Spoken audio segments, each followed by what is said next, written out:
Boa tarde. Meu nome é Luiz Felipe. Eu tenho um irmão gêmeo que chama Marcos Augusto. Então o pessoal me chama de Flip e meu irmão de Flop.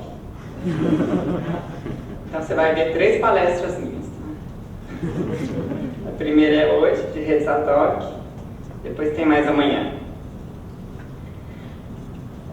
O meu e-mail, se quiser anotar aí para fazer contato ou pergunta, é lfvieira, não é flip, @dccerto.mgbr.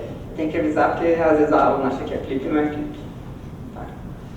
Então esse ano eu vou estar apresentando sobre redes ad hoc. Vocês sabem aqui o que é rede ad hoc? Quem sabe o que é rede ad hoc, levanta a mão. Então pelo menos vocês vão aprender alguma coisa hoje, né? Antes do carnaval. Tá? Então primeiro eu vou começar falando das redes sem fio. Redes sem fio todo mundo conhece, né? Você chega aqui, a primeira coisa que você pede é a senha, não é isso? Qual é a senha da rede? Qual é a senha do Wi-Fi? Tá? Então redes sem fio seriam só o Wi-Fi? Não. Muita gente está acostumada a usar Wi-Fi e acha que rede sem fio é só Wi-Fi. Tá? Na verdade o Wi-Fi é um tipo de rede sem fio. E eu vou mostrar que a gente pode montar redes ad hoc usando redes sem fio. Tá? Então só para botar um pouco de humor aqui, né? Quando as visitas chegam, não pedem água, pedem a senha do Wi-Fi. Eu de boa no computador, Fuquense, vai lá comprar pão. Vou não, vai agora, eu vou cortar seu Wi-Fi. Vai lá tentar, eu estou no Wi-Fi do vizinho. Ou então alguém pergunta a senha, né? Você muda para 2444666666888888. Porque quando alguém pedir a senha, você fala 1, 2, 3, 4, 5, 6, 7, 8. Então, o Wi-Fi já passou a ser uma questão ubíqua, já está presente no nosso dia a dia. Né? Então, a gente pode usar as redes Wi-Fi, que é um tipo de rede. A gente tem diversos tipos de redes sem fio, tá? E diversas tecnologias. Então, em geral, a gente classifica as redes sem fio de acordo com o alcance. Então, aqui no eixo Y, a gente tem a WPAN, que é a Wireless Personal Area Network, são redes pessoais. São redes do tamanho do corpo humano, você pode botar sensores no seu corpo humano e eles conversarem entre si. Quem sabe aí no futuro a gente não coloca robôs dentro do corpo humano que possam coletar dados, né? Pode medir insulina, pode detectar células com câncer, pode estar comunicando isso aí com um dispositivo fora do corpo humano, um gateway, uma rede WLAN.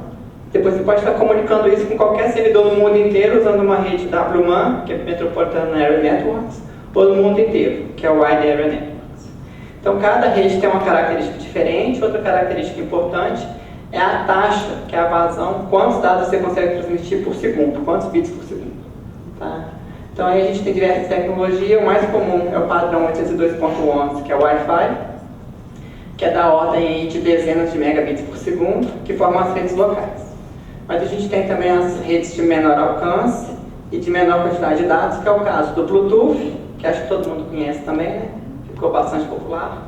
E tem também o Zigbee, que é uma tecnologia de transmissão de dados que tem baixo consumo de energia. Então, se você quiser colocar um dispositivo para monitorar alguma coisa, quiser deixar ligado bastante tempo, esquecer que ele existe, e não quiser ir lá trocar a pilha, você pode usar o Zigbee. Tá? Está sendo muito usado hoje em dia em automação industrial também, e redes sensores, que eu vou falar antes. E tem os outros padrões aí 3E que tentam dar maior alcance, tá? E agora a gente está indo aí para o novo Wi-Fi, o Wi-Fi 6, já foi lançado e veio aí para aumentar a taxa de transmissão de dados. E também está vindo aí o 5G, que eu vou falar mais para vocês, que também visa aumentar a quantidade de dados, mas ele vai diminuir a área de cobertura. Tá? Então as redes ad hoc são um tipo de rede, tá? Que são formadas por diversos dispositivos, sem que a gente tenha que ter uma infraestrutura prévia. Tá? Então, telefonia celular, por exemplo, a gente tem que ter uma estação base pré-instalada para o celular falar com a estação base. Mesmo se eu estiver aqui do lado de vocês e eu ligar para vocês, a minha ligação não vai para vocês, a minha ligação vai para a estação base vai para vocês. Então, a gente precisa de ter uma infraestrutura prévia. Nas redes ad hoc, a gente pode montar uma rede só com os dispositivos, só ligando eles. Tá? Essa que é a ideia das redes ad hoc. Então, agora no padrão 5G, está vindo a comunicação entre dispositivos, que é o D2D. Então eu posso agora comunicar o meu celular com o seu celular sem ter que passar pela estação base. Isso também pode ser usado com dispositivos, tá? Então, por exemplo, cada um tem um laptop, você quer comunicar com o computador do lado, sem ter que transmitir, por exemplo, para a internet, da internet de volta para o celular, ou para o computador que está do seu lado. Tá? Então, o que a gente faz é que todos os dispositivos da rede vão funcionar como se fosse um roteador. Essa que é a definição. Todo mundo sabe o que é um roteador? Tá? Então, o roteador é um dispositivo que tem capacidade de transmitir dados através da camada de rede. Ou seja, eu posso enviar dados por tecnologias diferentes. Tá? Então, a gente não precisa mais ter um único ponto de acesso. Então, a gente vai ter diversos tipos de redes ad hoc. Então, por exemplo, a gente tem as redes veiculares. O carro deixa de ser simplesmente algo mecânico e passa a ser um elemento de rede. Vocês sabem que hoje em dia a maior parte do carro é eletrônica, né? E a tendência é cada vez mais colocar mais computação nos dispositivos. Então, o carro vai passar a ser um elemento de rede. A tendência é que o carro seja um veículo autônomo, não vai precisar de motorista. E a grande dúvida é o que vocês vão fazer dentro do carro, né? Qual é o jogo que eu vou jogar dentro do carro? Tá? Então, eu vou mostrar algumas aplicações de redes veiculares e o que meus alunos fizeram. Tá? Outro tipo de rede ad hoc são as redes sensores sem fio. A gente pode jogar vários dispositivos que são os nossos sensores, que têm capacidade de sensoriamento. Eles comunicam entre si e formam uma rede naquele instante. Você não precisa de chegar lá previamente, colocar cada nó no seu lugar e ficar trocando a bateria deles. A gente também pode botar sensores debaixo d'água. Tá? Então a gente tem as redes aquáticas, que aí a gente pode ter uma comunicação sem fio também. Tá? Só que ao contrário das redes não aquáticas, que a gente usa comunicação eletromagnética, na rede aquática a gente usa comunicação acústica, que é o som, igual eu aqui com o microfone, e comunicação ótica, com luz. Tá? Sem fio, não é fibra óptica. E a gente também pode estar tendo a formação das redes agora usando drones. Drones têm muitas aplicações, é outra tecnologia que chegou para ficar. Tá? Então, futuramente, a gente vai ter vários drones voando em cima da cabeça da gente. E a gente pode formar redes também usando luz visível, comunicação por luz visível. E falar um pouquinho também das redes D2D, que é os dispositivos que formaram uma rede entre si, que está previsto no padrão 5G. Então, eu vou começar pelas redes veiculares. Então, só fazer uma revisão aqui de redes, vou explicar para quem não conhece, né? Então, para a gente explicar a internet, a gente explica o modelo de referência do TCP/IP, que é baseado em dois protocolos principais, o protocolo TCP, que é da camada de transporte, e o protocolo IP, que é da camada de rede. Então, na prática, a gente tem 5 camadas. Para a gente estar trabalhando com diversas tecnologias diferentes, a gente precisa de ter um denominador em comum, alguma coisa que todo mundo fala. Isso é a camada de rede. Então, na camada de rede, a gente tem o protocolo IP, e por ele ser o mais utilizado, ele é o mais famoso deles. Tá? E todo mundo aqui algum dia já ouviu falar, ou já mexeu com IP, porque alguma tia já pediu para arrumar o computador, né? E mandou configurar o IP, não é isso? Então, para a gente estar comunicando na internet, o que a gente precisa? Só de um cabo de rede? Só da senha Wi-Fi? A gente precisa de uma tecnologia de camada física em enlace para transmitir os dados e de um endereço na camada de rede, um endereço IP. Tá? Então, na internet, a gente usa o endereço IP e, como eu diria aqui nessa pergunta para o Elliot, qual que é o seu endereço? Ele vai falar 173.168.15.10. Não, seu endereço local, tá? Que é o endereço da máquina. Ele vai falar 127.001. Aí, não, quero dizer seu endereço físico. Aí ele dá o endereço MAC, né? 29.01.38.62.31.58. Vocês entenderam? Ninguém viu, não? Tem que ver o Edson, que ele sabe das coisas, não? Então, no caso das redes ad hoc, a gente não está preso a ter que falar com a internet. A gente pode montar uma rede ad hoc que está fora da internet. Então, a gente não está preso a ter que usar endereço IP. Então, nem tudo no mundo tem que usar endereço IP. Você usa o endereço IP se você quiser falar com a internet. Tá? Então, nas redes veiculares, cada carro pode ser visto como um elemento de rede, você pode ter comunicação entre eles. Então, por exemplo, você pode estar enviando dados para os carros vizinhos, dizendo qual que é a sua posição, qual que é a sua velocidade. Isso pode ser útil para o carro evitar colisões. Tá? Veículo autônomo, tá? Quanto mais informação ele tiver, melhor para você. Tá?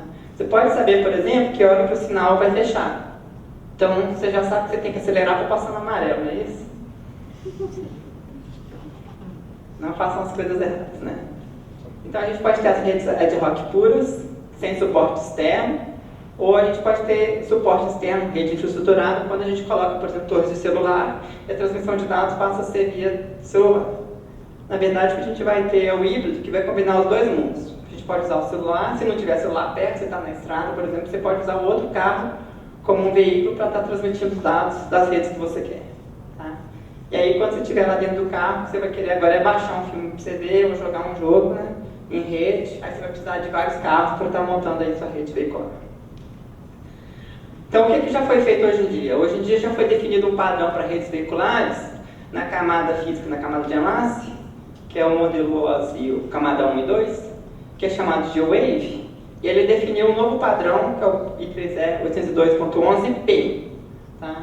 Então, vocês estão acostumados a usar o Wi-Fi também é 802.11, mas o P é voltado para redes veiculares.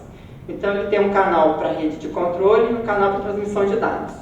E aí, esse canal é numa faixa de espectro, na faixa de 5 GHz. Tá? Então, eles definiram aqui os canais e as larguras de banda de cada canal, de 10 MHz. Tá? Isso já está padronizado, já tem placa desse protocolo. Inclusive, o Daniel já publicou um artigo com isso, fazendo experimentos, avaliando o desempenho das redes veiculares usando o padrão 2.2.p. Então, é algo assim que está próximo da nossa realidade, mas o que está faltando ainda é a gente ter instalações de estações radiobase perto das estradas para estar transmitindo e recebendo dados. Então, é mais um problema de infraestrutura do que um problema de pesquisa. Aí, em cima das redes veiculares, muita coisa pode ser feita. Tá? Então, algumas das aplicações que a gente pode ter, por exemplo, é segurança no trânsito. Você pode informar sobre os dados do seu veículo, os veículos próximos de você. Você pode ter informação sobre a pista, você pode ter informação sobre o tempo. Você pode, então, reduzir o número de colisões em cruzamento. Você pode saber se está vendo um carro num cruzamento que você não consegue enxergar do outro lado, né? Informando posição e velocidade, estados dos sinais, avisando motoristas atentos. Inclusive, você pode ter sensor dentro do carro que vê se a pessoa está piscando ou não, se ela está quase dormindo, né? Para deixar ela alerta. Ou você pode simplesmente receber um e-mail, uma mensagem na estrada dizendo que você tem e-mail, né? Um dos trabalhos que o meu aluno fez, o Daniel, sem ser o professor Daniel, o mestrado dele, desenvolveu um protocolo para disseminação de anúncios, para você já poder estar compartilhando anúncios e assuntos do seu interesse. Anúncio que não é só propaganda de objetos, mas pode ser anúncio de coisas que você está interessado. Por exemplo, eu quero ver um filme, ou eu quero notícias da última hora. Tá? Então, a gente desenvolveu um protocolo para segmentação de anúncios, que é chamado de Segmetric. Quem quiser saber mais, a gente publicou no Vehicular Communications, que é o Segmetric Protocol and Metrics for Advertisement Performance Tracking, Univanetes. A outra área que eu falei para vocês é a área de rede de sensores sem fio. Então, a gente tem o nosso sensor, mostrado na figura ali, que pode ser pequeno, tamanho de uma moeda. Ele vai ter uma bateria, uma unidade de processamento e um rádio. E os vários sensores que a gente pode colocar nele. Então, a gente pode colocar temperatura, sensor de temperatura, umidade, pressão, fumaça. Tá? Então, detectar incêndio, detectar se está esquentando, detectar se deixou a luz acesa, controlar o ar-condicionado. Tá? Então, os nossos sensores têm capacidade de sensoriar e monitorar vários ambientes, vão utilizar a comunicação sem fio e a gente tem inúmeras aplicações. Tá? Então, só para dar um exemplo aqui do trabalho que a gente fez, a gente aumentou a vazão da rede utilizando mais de um canal. Tá? Então, na hora que o nó 3 quer comunicar com a estação base, ele transmite para o 2 transmite para o 1 transmite para a estação base. Então, o que acontece? Na hora que o nó está transmitindo, ele não pode estar recebendo. Tá? Então, o 3 transmite para o 2, o 2 recebe. Aí o 2 recebe no outro instante de tempo, transmite para o 1. E aí no outro instante de tempo, o 1 transmite para a estação base. Então a gente gasta 3 slots de tempo para transmitir o dado. Na verdade, a gente tem uma taxa aqui que é de 1/3. A gente transmite um dado a cada 3 instantes de tempo. Então a gente pode melhorar isso usando múltiplas frequências. Eu passo agora a usar 2 canais diferentes. Então agora eu faço o 3 transmitir para o 2, o 2 transmite para o 1, o 1 transmite para a estação base na mesma hora que o 3 transmite para o 2. Porque agora a transmissão do 3 não vai causar interferência com a transmissão para o 1 para a estação base, porque não é na mesma frequência. Então com isso eu consigo transmitir agora um dado a cada 2 instantes de tempo. Eu faço o 3 para o 2, o 1 para a estação base, depois o 2 para o 1. E aí eu escalando dessa forma eu consigo aumentar minha vazão para 1 em cada 2. Tá? Então esse trabalho aí foi o trabalho do Rodrigo, o primeiro trabalho que ele fez. Foi um protocolo para camada de transporte, usando múltiplas frequências para rede de sensores. Outra coisa que o Rodrigo fez, agora no trabalho de mestrado dele, foi um protocolo que utiliza vários canais para coleta de dados, só que agora ele junta os canais, as larguras de bandas mais importantes, próximo da estação base. Por quê? A gente tem um problema do funil. No nosso sensor, é para onde os dados estão trafegando. Então, quem está mais próximo do nosso sensor é mais utilizado. Então, o tráfego da rede, mesmo todo nó transmitindo de forma uniforme, acaba que os nós mais próximos da estação base são mais utilizados, que é o destino dos dados. Então, o que geralmente acontece nas redes é que aqui gera um gargalo, onde a rede fica ruim. É o caso quando você quer usar o Wi-Fi, você está próximo do ponto de acesso, você fala, eu estou com 4 barrinhas. Mas tem muita gente ali competindo pelo meio, você acaba que sua mensagem acaba colidindo com outras mensagens. E aí o seu dispositivo tenta retransmitir, o que causa colisão, tá? E aí até que uma hora você consegue transmitir, mas isso gera um desempenho muito ruim. Tá? Então o problema que a gente tem nas redes sem fio é o problema do acesso ao meio, que a gente resolve com protocolos MEC. A solução aqui do Rodrigo foi alocar canais com maior largura de banda para os nós que estão mais próximos da estação base. Com isso a gente consegue aumentar a taxa de entregas para a estação base. Então esse trabalho aí, o Funneling Wider Bandwidth, foi publicado no Computer Communications ano passado, 2019. Então por isso que eu estou trazendo para vocês os assuntos mais novos, né? Os avanços nas redes ad hoc. Outra técnica que a gente pode estar explorando é a técnica do Network Coding, que é de combinar mensagens. Só vou mostrar a ideia aqui para vocês. Tá? Então aqui eu tenho 5 nós na minha rede, 1, 2, 3, 4, 5. O 1 quer transmitir para o 2, o 3 quer transmitir para o 4.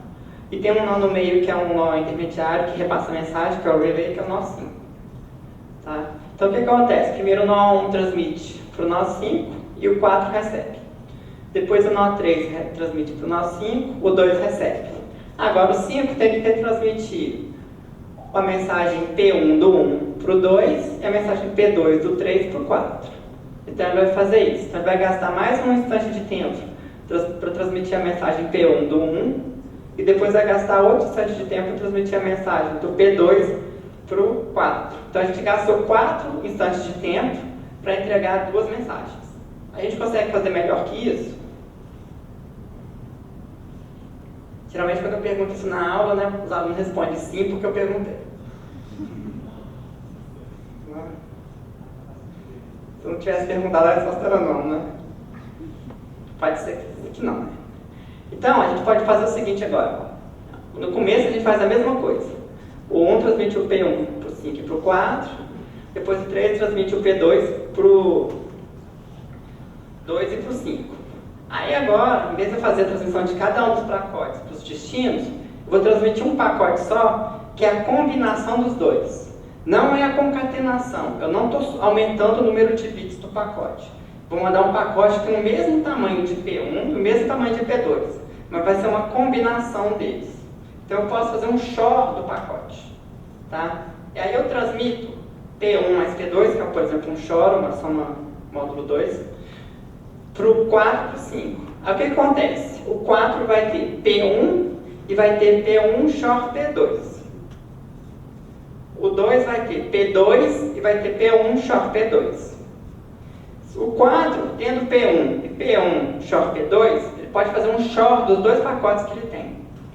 Porque se eu fizer algo XOR com ele mesmo, vai dar 0. Tá? Só pegar a tabela verdade. 0 XOR 0 dá 0, 1 XOR 1 dá 0. Então se eu fizer P1 XOR P1 XOR P2, vai dar P2. Porque 0 XOR alguma coisa dá alguma coisa. Tá? 0 XOR 0 dá 0, 0 XOR 1 dá 1. Então, ao receber P1 e ao receber P1 XOR P2, o 4 consegue obter P2. A gente pode fazer a mesma coisa do outro lado. O 2 tem o P2 e o 2 tem P1 XOR P2. Então, o 2 faz um XOR dos dois pacotes. E aí, o que a gente vai ter vai ser P2 XOR P1 XOR P2, que vai dar P1. Então, com isso, os dois aprenderam uma mensagem nova. Então, eu consegui reduzir o número de transmissões de 4 para 3, simplesmente fazendo uma combinação de mensagens. Isso é chamado de network coding, porque eu estou codificando os pacotes na rede. Tá? Não é codificando com modulação, estou codificando a mensagem. Com isso, a gente consegue reduzir o número de mensagens na rede. Tá? Então, agora a gente pode usar essa técnica nos protocolos também para disseminação de dados em redes ad hoc. Então, um exemplo que a gente tem aqui, tá, é o do Code Drip, que vai ser o seguinte caso. Ó, a gente tem dois nossos sensores querendo receber dados do gateway. Tá? Então, o gateway quer transmitir o pacote P1 e P2. Só que quando você transmite uma mensagem, não quer dizer que todo mundo receba. Tá? Então, o gateway transmite P1, o nó 1 recebe, o nó 2 não. Depois, o gateway transmite o P2, o nó 1 não recebe e o nó 2 recebe. Então, o que teria que acontecer para os dois nós receberem as duas mensagens? Então, quando você não recebe uma mensagem, o que você faz? Você retransmite, não é isso? Você fala alguma coisa com a pessoa não te escuta, você repete, não é isso? Aqui é a mesma coisa. Tá? Então, o que vai acontecer? O gateway agora vai retransmitir o P1, por quê? Porque o nó 2 não recebeu. E depois ele vai retransmitir o P2, por quê? Porque o 1 não recebeu. Então, no final das contas, ao perder duas mensagens, eu tive que retransmitir as duas. No total, eu transmiti 4 vezes. Certo? Todo mundo acompanhou? Então, olha só o que a gente pode fazer. Eu posso transmitir agora, na terceira vez, depois que eu fiz os dois primeiros aqui, uma mensagem que é o P1 XOR P2. O que vai acontecer? O nó 1 vai receber P1 XOR P2. Ele tinha perdido o P2, mas ele recebeu o P1. Então, se ele fizer P1 XOR P2, ele vai recuperar o P2. E no nó 2, ele perdeu o P1, recebeu o P2, e ao receber P1 XOR P2, ele pode fazer o XOR das duas mensagens que ele tem. Então, se ele fizer P2 XOR P1 XOR P2, vai ter o P1. Com isso, eu vou ter feito a transmissão de um dado que os dois não tinham, ao usar o P1 XOR P2, e os dois vão receber. Então, no total, eu vou transmitir 3 mensagens ao invés de 4. Simplesmente usando uma combinação de mensagens. Tá claro? Então, esse aqui é um cenário que o Network Coding dá ganho. No primeiro é o caso do multicast. E o segundo aqui é o caso que a gente tem perda de mensagens na rede. São os dois cenários que o Network Coding dá ganho. E então, a gente implementou esse protocolo. Já tinha o protocolo DRIP, que era para fazer disseminação de dados em rede de sensores. O que a gente fez foi colocar a parte do Network Coding no protocolo, passamos a chamar de Code Drip, tá? Que agora a gente, em vez de retransmitir as mensagens originais, a gente transmite as mensagens com o Network Coding. Quando a gente diminui o número de mensagens que a gente transmite na rede, diminui o consumo da rede, diminui o consumo de energia. Tá? Esse protocolo está publicado no Ad Hoc Networks, que é o nome da minha palestra, também é o nome do periódico. Tem um periódico chamado Ad Hoc Networks, que é só para falar de redes ad hoc. E que eu sou um dos editores agora. Outro tópico que a gente trabalha em redes de sensores é que a gente pode agora colocar 2 rádios num nosso sensor. Como o rádio virou uma commodity, simplesmente um chip que você solda na sua placa, ficou barato, a gente solda 2 rádios. E aí o que a gente faz é cada rádio operar numa frequência diferente para não ter interferência entre eles. Tá? Então aqui tem a foto da placa do Opal Mode, que é um nosso sensor que já existe, foi fabricado na Austrália, que transmite na faixa de 900 MHz e na de 2.4 GHz. Tá? E aí o Nildo trabalhou problema de fazer o roteamento de múltiplos caminhos usando dois rádios. Em vez de usar o rádio para transmitir uma vez em um dos dois só, a gente pode transmitir nos dois ao mesmo tempo. Tá? E a dissertação dele acabou ganhando o prêmio de melhor dissertação das BRC em 2018. Então, olha aqui o que a gente faz. Ele descobriu, né, que a gente cai nesse problema aqui, que é o problema dos dois caminhos disjuntos. A gente quer transmitir nos dois ao mesmo tempo. Então eu vou transmitir para nós diferentes. Para quê? Para que o nó possa receber em um rádio e transmitir no outro. Só que ao fazer isso, o nó destino tem que receber em rádios diferentes. Eu não posso fazer o nó destino receber os dois no rádio de 2.4 e os dois no rádio de 900 MHz. Para poder fazer isso, os dois caminhos têm que ter o mesmo tamanho em paridade. Tá? Então eu tenho que achar dois caminhos disjuntos, porque eu não posso usar o rádio, um nó para mais de um caminho, e os dois têm que ter o mesmo caminho. Então esse trabalho do Nilo a gente publicou no SBRC, que ele maximiza a vazão através de múltiplos caminhos e plataformas com dois rádios. Tá? Outra técnica que a gente pode estar fazendo agora, que é muito comum, é utilizar o aprendizado de máquina em redes ad hoc. Tá? Então a gente pode ter, por exemplo, vários nós na rede competindo pelo meio. Tá?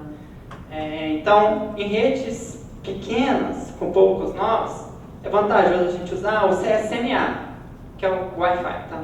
Porque ele tem pouco overhead, você deixa os nós competirem pelo meio para ter acesso e transmitir mensagens. Quando o meio está muito competitivo, tem muitos nós, tá? O que acontece? Começa a ter muita colisão na rede. Aí é melhor você usar, por exemplo, o TDMA. Mas para usar o TDMA você tem que ter sincronismo, controlar quanto que cada um transmite. Tá? Então o que a gente fez aqui, tá? A gente fez o Jefferson montou no trabalho de mestrado dele uma plataforma que permitia que a gente trocasse o protocolo que a gente está usando da rede em tempo real. Então, por exemplo, seu celular pode estar usando CSMA com ponto de acesso. Na hora que a gente vê que tem mais de 30 pessoas na sala, por exemplo, trocar todo mundo para TDMA. Aí, o que ficou a falta da gente saber é quando trocar. Tá? Então, no trabalho do André, orientado pelo Daniel e orientado por mim, a gente passou a usar técnicas de aprendizado de máquina. A gente deixou a máquina aprender quando fazer isso. Tá? Então, para mostrar que o redes ad hoc é outra área que pode se beneficiar das técnicas de mineração de aprendizado de máquina. Tá? Então, a gente tem na aprendizado de máquina, a gente tem a técnica de aprendizado por reforço, onde a gente cria um agente e a gente tem um ambiente. Então, a gente define para esse agente a questão da premiação. Se isso que você fizer é bom, você aumenta o valor do prêmio dele. E a gente define também uma ação. Tá? Então, as técnicas de aprendizado de máquina funcionam assim. Você cria uma tabela de estados, premiação e qual a ação associada. Então, o que a gente fez foi modelar os parâmetros que a gente tinha da rede sem fio, para depois gerar, para aprender para qual protocolo utilizar. Tá?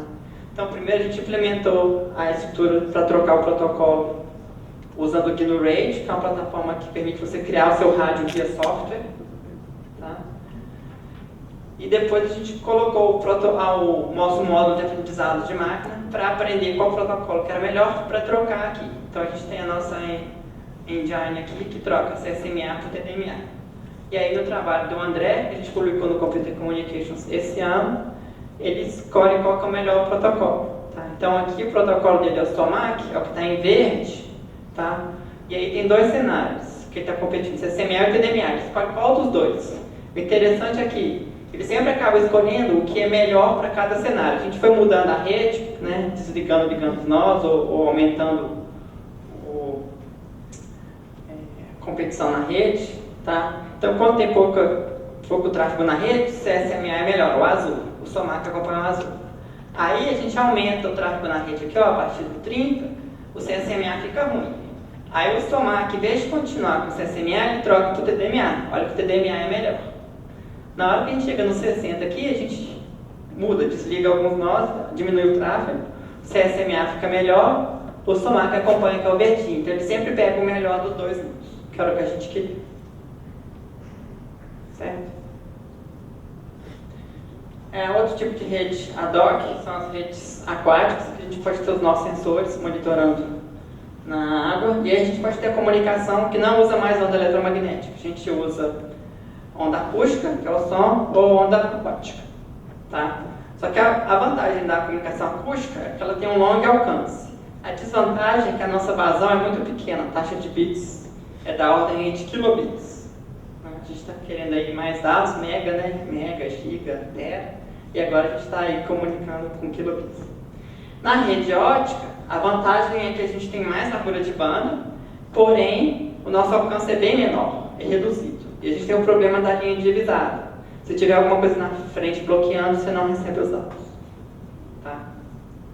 Então a vantagem das redes aquáticas é que a gente pode fazer um sensoriamento 4D, monitorar o ambiente 3D ao longo do tempo também. Tá? Fazer coleta de dados, então a gente pode monitorar lagos, oceanos, barragens, né? Que aqui em Minas é importante. Tá?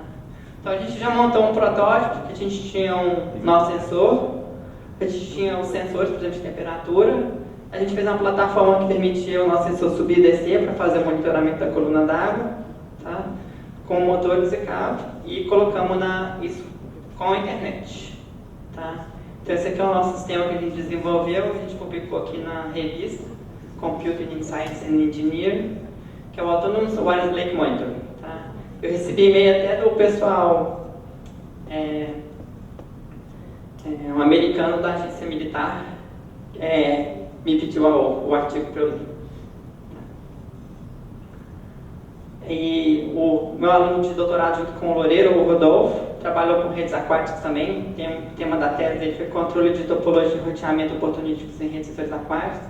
E ele ganhou o prêmio CAPES de tese, ou seja, a melhor tese em computação em todo o Brasil, no ano de 2018. E também ganhou o grande prêmio FMG de tese, que é a melhor tese de doutorado em toda a FMG, incluindo todas as áreas de ciências exatas e engenharias. Tá? Então, o que o Rodolfo fez? Ele fez o protocolo de roteamento que usava redes oportunísticas.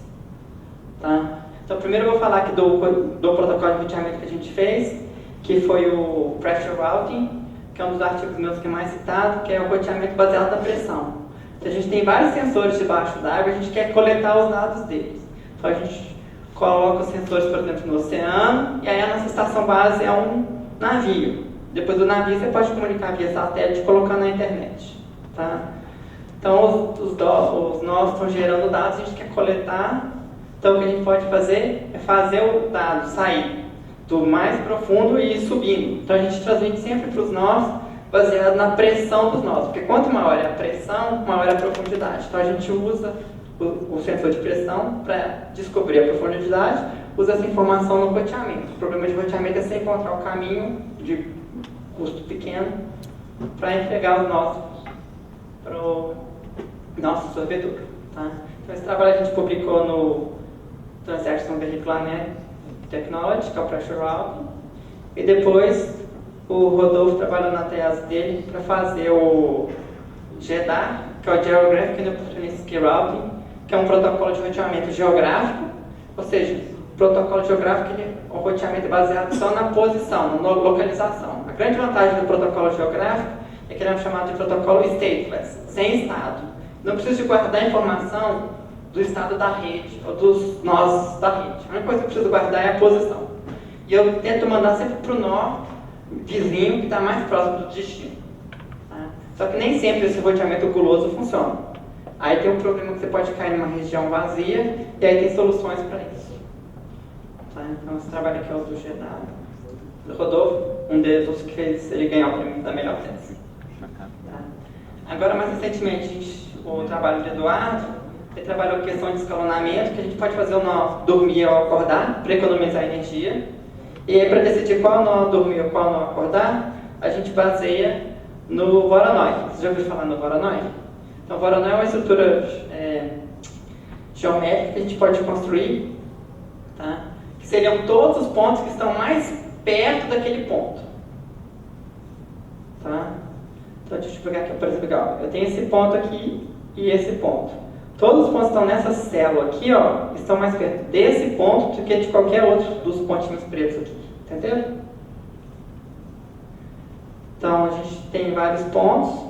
a gente gera qual é esse ponto, está mais perto desse, desse ou desse. Tá desse, vai pertencer a essa célula. E a gente constrói as células. Então, baseado no tamanho das células, a gente sabe a importância daquele nó, porque ele tá sensoriando aquela região. E aí a gente usa isso para escalonar os nós, a gente define um limiar para escalonar os nós, e a gente vê com os nós, a gente consegue desligar a rede e manter a rede funcionando. Porque a gente ainda quer ter a rede funcionando. Se você quiser economizar energia, né, a melhor forma é você desligar todo mundo, não é isso? Só que aí você não tem rede. Então você quer ter a rede funcionando e quer economizar energia. Então aqui ele usou a ideia de usar o Voronoi 3D, tá? Terceira dimensão aqui. E o próximo trabalho que o Eduardo fez é usar comunicação ótica e acústica juntos, tá? Então a gente pode ter alguns nós que tem os dois, tem o modem ótico e o modem acústico. E aí a gente, na nossa rede, o que a gente quer? A gente quer coletar os dados e quer tirar o proveito dos dois. A vantagem do nó com o modem acústico é o alcance. A vantagem do nó com o modem ótico é a transmissão com uma vazão de dados, tá? Então o que ele fez aqui foi um protocolo que monta clusters, escolhe os melhores enlaces e monta a topologia para entregar os dados, que é o chamado de cap, tá?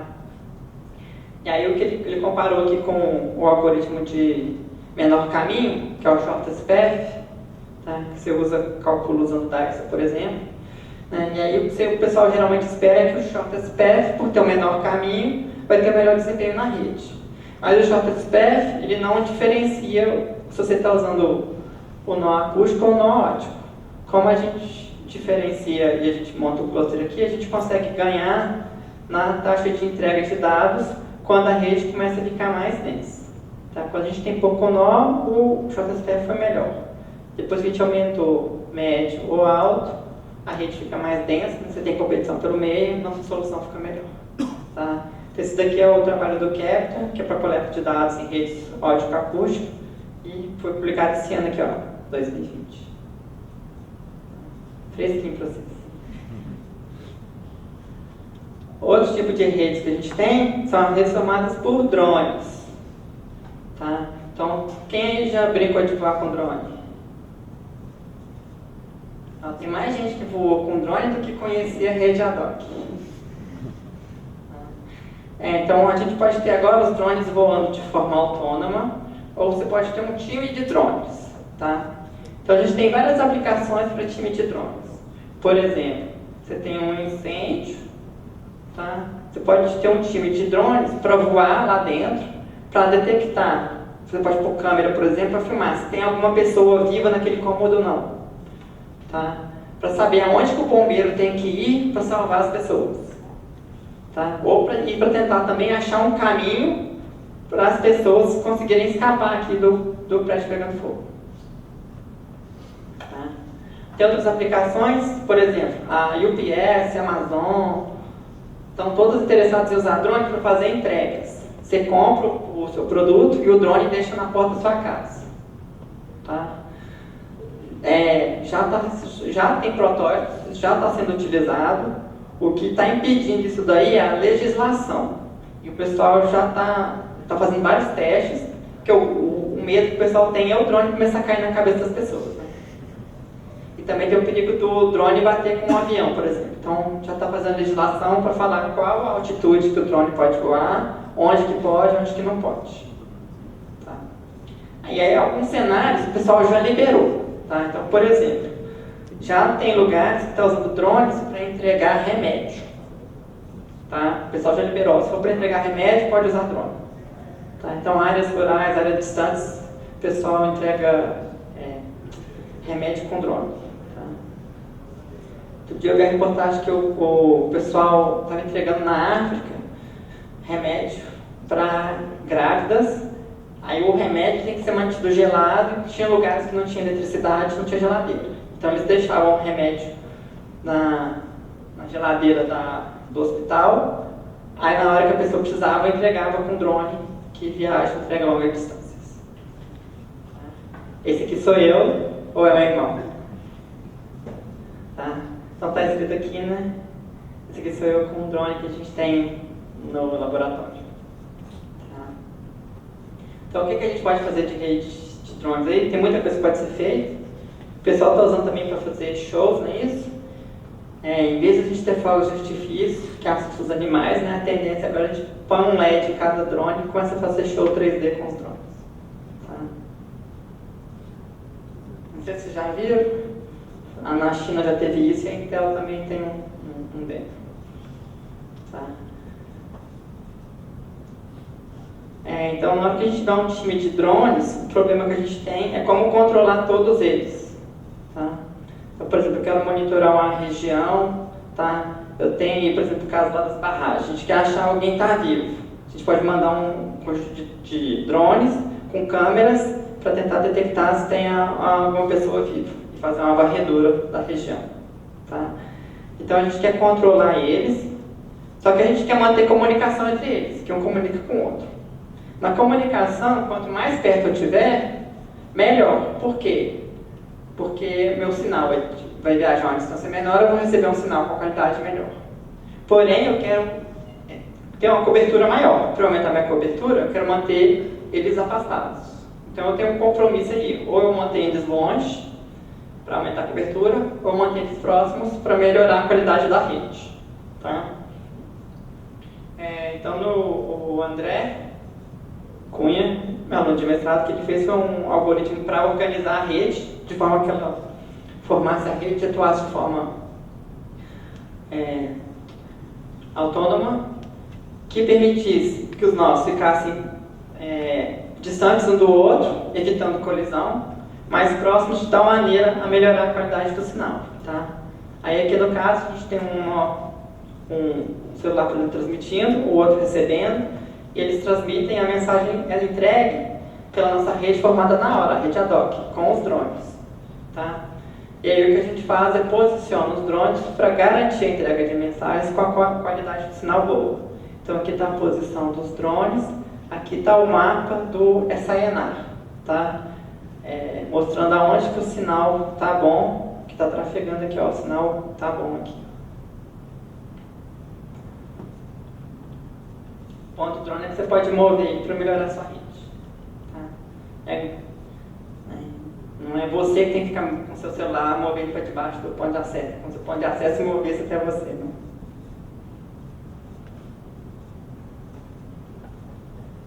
E outra coisa que é importante também é a questão do roteamento. Tá? Então aqui no caso a gente pode fazer o roteamento 3D, usar o roteamento geográfico. Tá? Aí o que a gente observa aqui, então agora a gente está trabalhando com esferas, e aí quando a gente aumenta a distância aqui, o aumento aqui no número de nós que a gente pode usar não é linear. Tá? Então a gente estudou essa relação aqui da distância para entregar as mensagens, a gente observa que aqui a densidade e probabilidade dos vizinhos, ou seja, se eu aumentar a distância aqui, o que acontece? Tá? Ou aqui no caso, se eu diminuir a distância, o que acontece? Então se eu vier para cá, eu diminuo a distância, eu aumento a chance de achar algum vizinho para transmitir, mas não é linear. Tá? E aqui a probabilidade da entrega de mensagens à medida que aumenta a densidade, também não é linear. Esse trabalho aqui é o Performance of Freight Forwarding in Geographic Routing for the Internet of Drones, que é um novo tema que está surgindo aí. Você já ouviu falar em internet dos drones? A gente pode usar os drones conectados à internet. Tá? Mas aí tem duas questões associadas. A primeira é que ele tem que estar na internet, ou seja, tem que falar IP, tem a parte de rede de comunicação. Mas também tem a parte que você está usando o espaço aéreo. Tá? Então você tem que ter onde que você pode usar o drone, qual parte do espaço aéreo que você pode utilizar. Tá? Isso aí está sendo investigado também. Finalmente, a gente pode estar usando comunicação por luz visível para estar transmitindo dados e formando a nossa rede ad hoc. Então a gente tem vários sistemas embarcados, dispositivos, tá? Aqui no caso é o OpenVLC, que permite que a gente transmita dados usando luz. Então a gente pode usar a comunicação de um LED para outro LED, ou de um LED para um foto de outro. Tá? Então, onde que a gente quer chegar? A gente quer que, por exemplo, a luz da sala aqui seja usada para transmitir dados para o computador ou para o celular de vocês. Tá? Aí ninguém mais vai ficar competindo pelo Wi-Fi, né? Se todo mundo tiver debaixo de uma luz, a luz transmite os dados para você, não tem problema. A outra vantagem também de usar a luz é que o sinal não vai sair dessa sala. Então não tem perigo de ninguém roubar seus dados. Tá? Enquanto no Wi-Fi, alguém pode estar do lado de fora da sua casa com um laptop ligado, coletando todos os dados de tudo que você estiver fazendo. Tá? Ou seja, alguém vai copiar todos os TPs práticos que você fizer. Então, essa plataforma que ela está usando o BeagleBone. BeagleBone é um sistema embarcado tipo um Raspberry Pi, que é o computador de vocês aí, em cima da mesa de vocês, atrás do monitor aí, tá? Que o Daniel ajudou a montar aqui, né? São os filhinhos dele. Agradecer ao Daniel, né? Esse trabalho todo aí. E o BeagleBone, a vantagem dele é que ele roda Linux, tá? Então a gente não precisa desenvolver todo o software, a gente parte do Linux, já tem um sistema operacional, já tem as ferramentas para, por exemplo, fazer monitoração de rede, transmitir dados, monitorar o que está funcionando e o que não está funcionando. Tá? E o bom da luz é que é uma banda diferente do Wi-Fi. Na verdade, a banda com a luz visível é bem maior que a banda do Wi-Fi, ou seja, a gente consegue transmitir muitos mais dados. Então, na hora que você for baixar um filme, né, em vez de você esperar horas, vai ser questão aí de segundos. Tá? Filme da escola de verão. Né? Então, aqui está o protótipo que a gente montou para fazer o roteamento. Agora a gente tem vários desses nós, só que agora a gente começa a ter objetos na frente. Tá? Então o primeiro estudo que a gente fez é qual LED quebrou para comunicar para qual LED.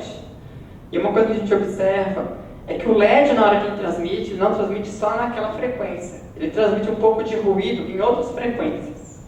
Tá? Então o que acontece, por exemplo, o LED vermelho transmite um pouco de azul. O LED azul transmite um pouco de vermelho. Tá? Então a gente observou que o melhor LED para receber e transmitir dados era o vermelho com vermelho e o azul com azul. Se eu tentar vermelho com azul, o vermelho é melhor para receber. Não é isso, né? E a gente também fez o protocolo de roteamento, que é o que pode acontecer, a gente pode ter obstáculos. Então o que a gente faz? Na hora que a gente tiver uma pessoa passando na frente, tá? A gente pode alterar a rota. Tá? Então você está sentado lá do seu colega, você quer atrapalhar o seu colega, você tampa a luz dele. Tá? Então você envia por outro caminho. Então a gente fez um protocolo aqui que descobre o caminho na hora. Então você transmite dados, na hora que você percebe que não está recebendo, você troca o caminho. Tá? Então aqui está o exemplo do cenário estático dinâmico com obstáculos. Aqui tem vários nós, que a gente faz a descobre a topologia e descobre o caminho do fonte para o destino. Se algum deles interromper, a gente descobre outra rota.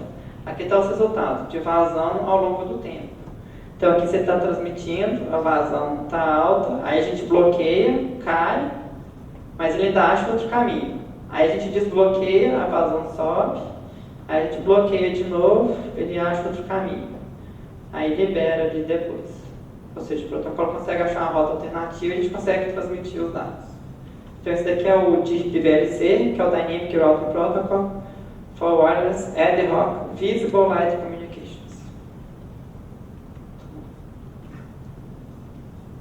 E para terminar agora, falar um pouco do D2D. O D2D está no padrão do 5G. Tá, aqui uma notícia que saiu ontem, que a Anatel vai abrir a consulta pública para o edital do leilão do 5G, ou seja, o 5G vai chegar no Brasil. E aí a grande diferença do 5G, a primeira coisa, é qual faixa do espectro que ele trabalha. Tá? Então a gente não pode ser transmitido em qualquer frequência não. O governo determina quais frequências a gente pode usar do país. Tem algumas faixas que já são reservadas para algumas funções, por exemplo, aeronáutica, polícia, exército. Outras o governo vende para que for prover o melhor serviço, que é o caso das bandas de comunicação celular. Então o 5G ele vai estar atuando nas faixas de 700 MHz, 2.3 GHz, bem próximo aí do Wi-Fi, que é 2.4, 3.5 GHz e 26 GHz. Só alguns detalhes aqui. Quanto maior a frequência, em geral você consegue fazer fatias maiores. O tamanho da fatia é a largura de banda. Quanto maior a largura de banda, maior a capacidade do canal, ou seja, mais dados você consegue transmitir. Porém, no outro sentido, né, Quanto maior a frequência, em geral, menor é o alcance. Tá? Então, se aumenta a quantidade de dados, você diminui o alcance. Então, as redes 5G vieram para aumentar a quantidade de dados transmitidos por usuário e aumentar a quantidade de usuários atendidos.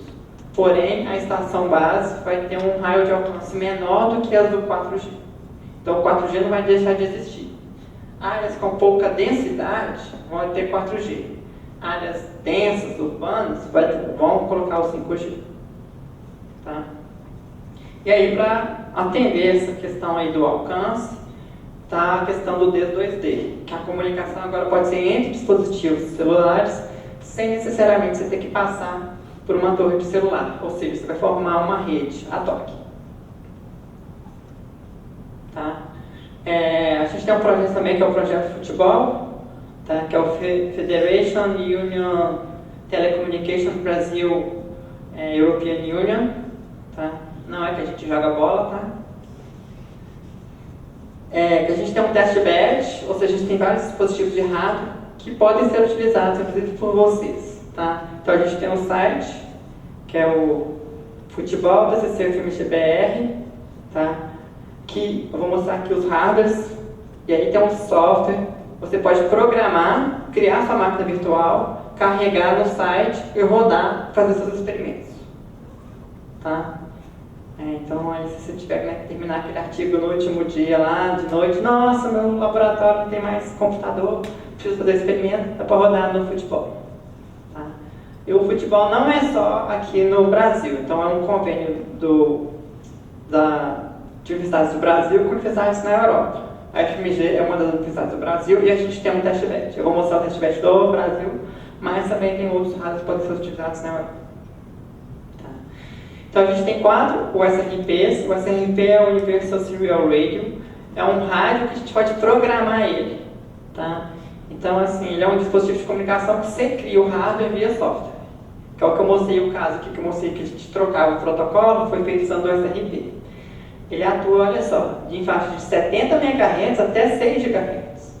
Você pode criar seu protocolo aí numa faixa que ninguém está usando, ou primeiro usar o 5G aqui e testar. Tá? A gente trabalha com SDN, a gente tem um switch PK8. A gente trabalha com IoT, então a gente tem os nossos sensores aqui do Advantix, que estão aqui no corredor do nosso prédio da computação do outro lado da rua. Está aqui nas calhas.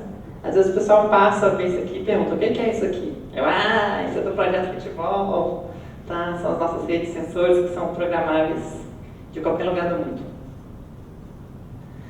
E a gente também tem 16 CPLs de Pi 3, que pode ser programada aí para você fazer sua comunicação IoT. É o mesmo que está sendo utilizado aqui na Laico. Tá. Então a ideia do D2D é que você tenha comunicação entre os dispositivos, sem necessariamente ter que comunicar com a estação base o tempo todo. Isso diminui o esforço da estação base e aumenta o alcance das redes. Tá. E aí aqui o que a gente já fez, tá? A gente pode usar os celulares para fazer cooperação. Então, por exemplo, eu tenho uma fonte querendo comunicar com a estação base, mas o sinal dele está chegando fraco. Então, um nó que está próximo pode fazer a mesma transmissão para reforçar o sinal, fazer cooperação. Então, a gente pode fazer isso a nível de camada física, que você retransmite o mesmo sinal, ou pode ser a nível de camada de rede, que você está retransmitindo uma outra mensagem. E aqui a gente também pode aplicar as técnicas do Network Coding, igual eu mostrei para vocês lá no cenário, que dá para ganhar um multicast com perda de mensagem. A gente pode usar o Network Coding com o D2D, tá? Que aí eu diminuo, por exemplo, o número de mensagens que eu estou transmitindo na minha rede. A gente fez isso aqui, está no artigo aqui do Network Coding for 5G Networks and 2D Communications. Tá certo? Quem tiver mais interessado pode me mandar um e-mail, conversar comigo, ou pode assistir meus vídeos das outras escolas de verão que estão no YouTube, tá? Que eu falei de rede sem fio, falei de modelos para rede sem fio, falei de redes aquáticas, redes de sensores sem fio, falei de network coding, e não esquecer de dar o joinha. Obrigado.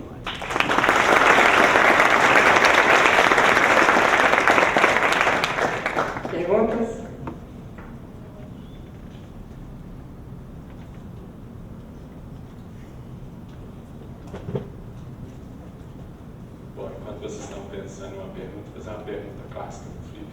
Felipe, como que a gente diferencia flip de flop? O flop tem uma pintinha no rosto. Ah, tem outra. O flop é canhoto e eu sou destro. Ah, você não sabia. Mas teve um dia que o meu irmão escreveu no quadro com a mão direita. E os alunos ficaram achando que eu tinha ido dar aula no lugar dele.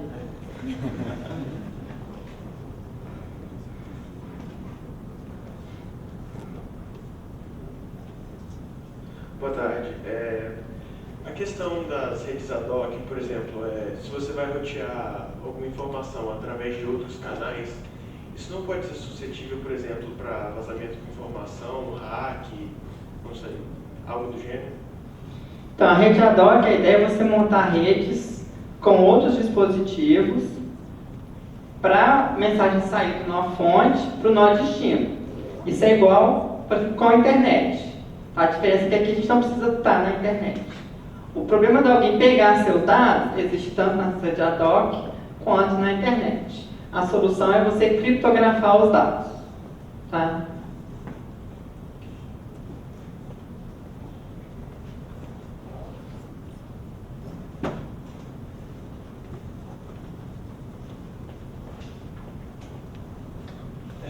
Com relação à rede 5G, você sabe me dizer como é que a rede 5G não facilitaria um tipo de roubo da informação das pessoas, já que, por exemplo, a mensagem de uma pessoa que está do meu lado, do celular, pode estar passando pelo meu, para ir para outra pessoa. Isso não é meio arriscado? E como é que é feito para que isso não seja arriscado? Tá, a sua pergunta é bem parecida com a que foi feita antes. Para você evitar que uma pessoa leia os dados ou entenda os dados, você precisa usar a criptografia. Tá? Então, o 5G, no aspecto da torre, é igual ao 4G, 3G. O dado tem um caminho, passa por diversos dispositivos de rede, como a estação base, até chegar no destino. Quem está no meio do caminho pode ler. Como é que você evita isso? Você criptografa os dados de tal forma que ninguém consiga ler. E o uso da rede 5G, como ela usa do aparelho pessoal das pessoas, essa ideia, né, de usar, por exemplo, meu celular. Né, a ideia é que os celulares que estejam próximos possam auxiliar na comunicação. Tá? Então, você está falando que uma pessoa poderia alterar o hardware para poder capturar todas as mensagens que trafegam naquela rede, por exemplo. Não, o que eu vou perguntar agora é se isso não iria acabar afetando algum problema no meu celular com relação a deixar ele talvez mais lento ou utilizar os recursos dele de alguma forma que seja prejudicial para quem está sendo usado como ponte. Então, você acaba consumindo recursos daquele celular que está sendo usado como ponte. Recurso que, no caso, vai ser processamento e energia, principalmente. Tá? Mas aí é a questão do benefício que você está trazendo para a rede, se você quer participar daquilo ou não. Eu acho que ninguém aqui, você não abriria mão de consumir 1% da sua energia para ter mais largura de banda, por exemplo. Aqueles páginas 5G diz que ele usa frequência de 700 MHz, só que essa não é a frequência do 4G brasileiro. Tem, então, isso aqui é o que está no edital da Anatel que saiu ontem. Tá? Tem uma faixa aqui. Aqui não é a faixa toda de 700, não. Mas já tinha um problema porque o Brasil não usava as mesmas faixas de frequência que outros países no mundo. Tá? Então, por exemplo, o pessoal desabilitou a televisão analógica para ter maior espectro disponível. Tem um problema de interferência com faixas vizinhas. Tem algumas faixas aqui que são usadas no 4G, mas acredito que vai ficar dedicada para o 5G aqui. Tá? Na verdade, essa faixa que o governo define a faixa, faz o leilão e aí a operadora anda aquilo ali por vários anos.